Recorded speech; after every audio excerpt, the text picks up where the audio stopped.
Hello, my name is Brooke Austin, and I'm conducting an internal analysis for Chipotle for the MBA capstone course Management 696 Strategic Management taught by Dr. Sanjeev Chowdhury. So today we're going to look at the company's history. We're briefly going to talk about their leadership structure, and then we're going to look at their offerings, their primary, secondary activities, and determine if all of that gives them a sustainable competitive advantage. So the history of Chipotle is pretty interesting, and they actually haven't strayed very far from the values they were founded on. Steve Ells in 1990 had just graduated the Culinary Institute of America in New York, and he's working at the Stars restaurant in San Francisco. But he's a sous chef, he can't really afford to eat there, so he goes to the Mission District and gets their large foil wrap burritos at the taquerias, and he's really inspired by the energy and the efficiency there. So it's 1993. He goes back to his hometown in Denver, Colorado, and he has a plan. He wants to open a restaurant, and hopefully that'll help fund a gourmet restaurant down the road. And so he gets the help of his parents. They find a location. It used to be a Dolly Madison ice cream shop, and they open business. And at first, the business was kind of chaotic. They didn't have any recipes, they didn't have a menu, and the business plan was just make 107 burritos a day and you'll break even. But customers loved it. They loved the fresh ingredients, they loved the efficiency, and within 1 month, he was selling 1,000 burritos a day. And so the company grew, additional investors were needed, but many investors did not see the potential. They didn't get why he was spending so much on fresh ingredients. And crazy enough, McDonald's, who was looking to diversify their portfolio, saw potential and they invested in 1998 like $50 million. And that took Chipotle from 13 to 500 restaurants. Also, McDonald's imparted a ton of their supply chain and real estate expertise, and they really wanted Chipotle to do some things that Chipotle didn't want to do. There's no drive-through lanes, and there's no cookies or breakfast or anything, and they almost felt like they were two different companies. So fast forward, it's 2006, and McDonald's is refocusing on their core businesses. So they divest in Chipotle, but Chipotle goes and releases their IPO. They go public. And this was great. Everything went really well until about 2015 and 2016 when there were a series of foodborne illnesses that affected Chipotle's nationwide. And some of this had to do with their non-GMO, antibiotic-free food, but this really made Chipotle refocus on their health and safety protocols, their employee wellness checks, and it kind of was a setback because their stock was decimated and their reputation was pretty bad for a while too. And they got sued a couple times. But you fast forward to 2024 and the company's thriving, and they really have stayed true to their marketing slogan, which is food with integrity. Now onto the leadership structure. So founder Steve Ells stayed with the company from 1993 all the way to March of 2018. And then he passed the reins to Brian Niccol, who is the current CEO. Prior to that, he was working in Yum Brands with Taco Bell, so he's got a ton of experience with fast food, Mexican inspired meals. And then also within their management team, which is pretty large, ton of people with experience, a lot of experience from competing companies as well.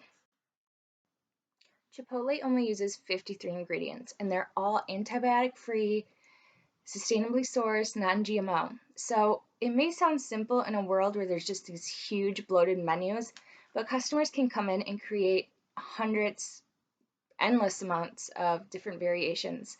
So you go in, you start with a base, which is a burrito or a burrito bowl or taco bowl or salad, and then you choose a meat or a protein rather, and that can be beef, chicken, barbacoa, what's the other one?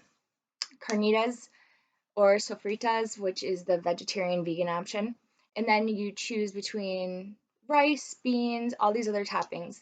They also have fresh cut tortilla chips, and 4 different types of salsas, and then a bunch of different drink options, bottled fountain drinks and iced teas. So now let's move to the more analytical portion of this video. There are 4 tangible resources a company may possess.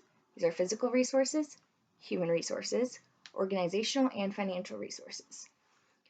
By my analysis, I think that Chipotle possesses strengths in each of these. Within the physical resources, Chipotle owns all of their locations, which is really interesting. They're not franchised at all, and this is 3,474 locations, and that's in 49 US states, Canada, the United Kingdom, France, Germany, and they also have their supply chain, which partners with local suppliers and all these really competent, like, people that don't treat their animals bad. They care about animal welfare a lot. And in the realm of human resources, of course, we have their management team, super experienced. And then we have their employees, which, unlike many fast food restaurants, employees at Chipotle make a little bit more. They also have perks like sick leave, parental leave, tuition reimbursement. So Chipotle really targets people that they can train and grow and develop, and that will be future leaders of the company. Probably why their turnover is really low. Organizational resources are the planning, reporting, coordinating systems, and these are a strength for Chipotle as well. So, like referencing the foodborne illness thing that happened, they were super responsive and they were quick to implement measures to make sure that never happens again, ever. And so, like, they give employees sick leave from day one. Back to the human resources, really strong. And yeah, all the management team, all their experience and skills really leads to like better decision making and strategic planning. Finally, with the financial realm of things, Chipotle has a strength. Their stock price is great, shows great earnings per share. High liquidity, high activity ratios. You really couldn't go wrong betting on them. And when they're benchmarked against like competitors such as McDonald's, Yum Brands, which has KFC, Taco Bell, Pizza Hut, they still do really well. Their debt to equity ratios very good comparatively, high asset turnover, and the quick ratio. Those are just a few metrics. And so if we move to the supply chain, not supply chain, value chain, we see this is how like the firm transforms inputs into outputs, and there's secondary and primary activities to create value. So I've identified 4 primary activities for Chipotle. These are inbound logistics, including supplies and ingredient sourcing, their operations, their marketing and sales, and their service. Next, some of their secondary activities include their human resource management, research and development, and their general administration. That's a lot for this video, so I'm just going to touch on this topic briefly. I would say that Chipotle is successful in developing their competencies in both their primary and their secondary activities. Their supply chain and ingredient sourcing and ingredient traceability is top notch. Their marketing and sales are always on point, always resonates with their target segments. They have a really loyal following, as demonstrated by their huge social media numbers. And within their operations, definitely efficiency and customization. And their service is consistently great. And with secondary activities, these are done really well too.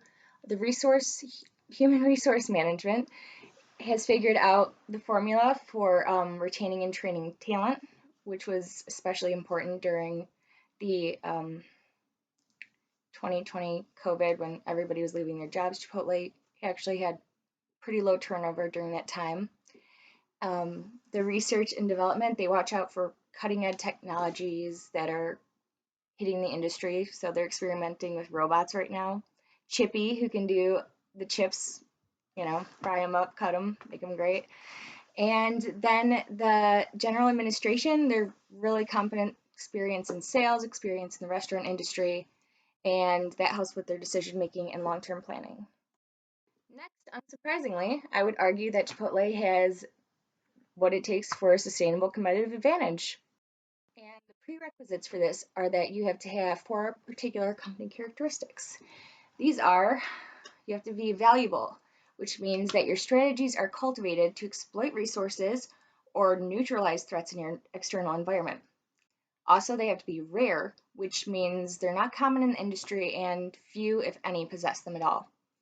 And what you have has to be costly to imitate. So it can't be easily developed by other people. And that's either driven by historic events that shape you to what you are today, or something that's like socially complex, ambiguous, hard to figure out. And lastly, non substitutable. So that means there's no strategic equivalence. So let's walk through them very quickly. Chipotle has a valuable brand image. They have strong customer loyalty and they consistently deliver what people want. They are rare. The closest I can think of, quite similar, is Qdoba, but everybody knows that's just a poor imitation of Chipotle. Chipotle is, of course, the king. And their supply chain at Chipotle is great. Their ingredients are fresh, their service is great, they're very efficient. So I would say that everything that they are today has made them pretty costly to imitate. People can't figure out how to pay more for these ingredients, charge more for the product, pay more in labor, and still make a profit. Everybody says, oh, this company is going to be the next Chipotle, or that's the Chipotle of so and so. So they've really developed something that's hard to imitate. There are Mexican restaurants, there's local ones, there's, of course, Taco Bell and Qdoba. But Chipotle really is something that's a little bit different, and I think that's their differentiation is really based on their quality ingredients, their service, and their brand. And so that is my condensed internal analysis of Chipotle. In summation, the company started with a really good idea. They found a way to develop core competencies that set them apart from the competition and made them really hard to imitate and also pretty profitable. So I hope you go check them out, and I hope you enjoy the video.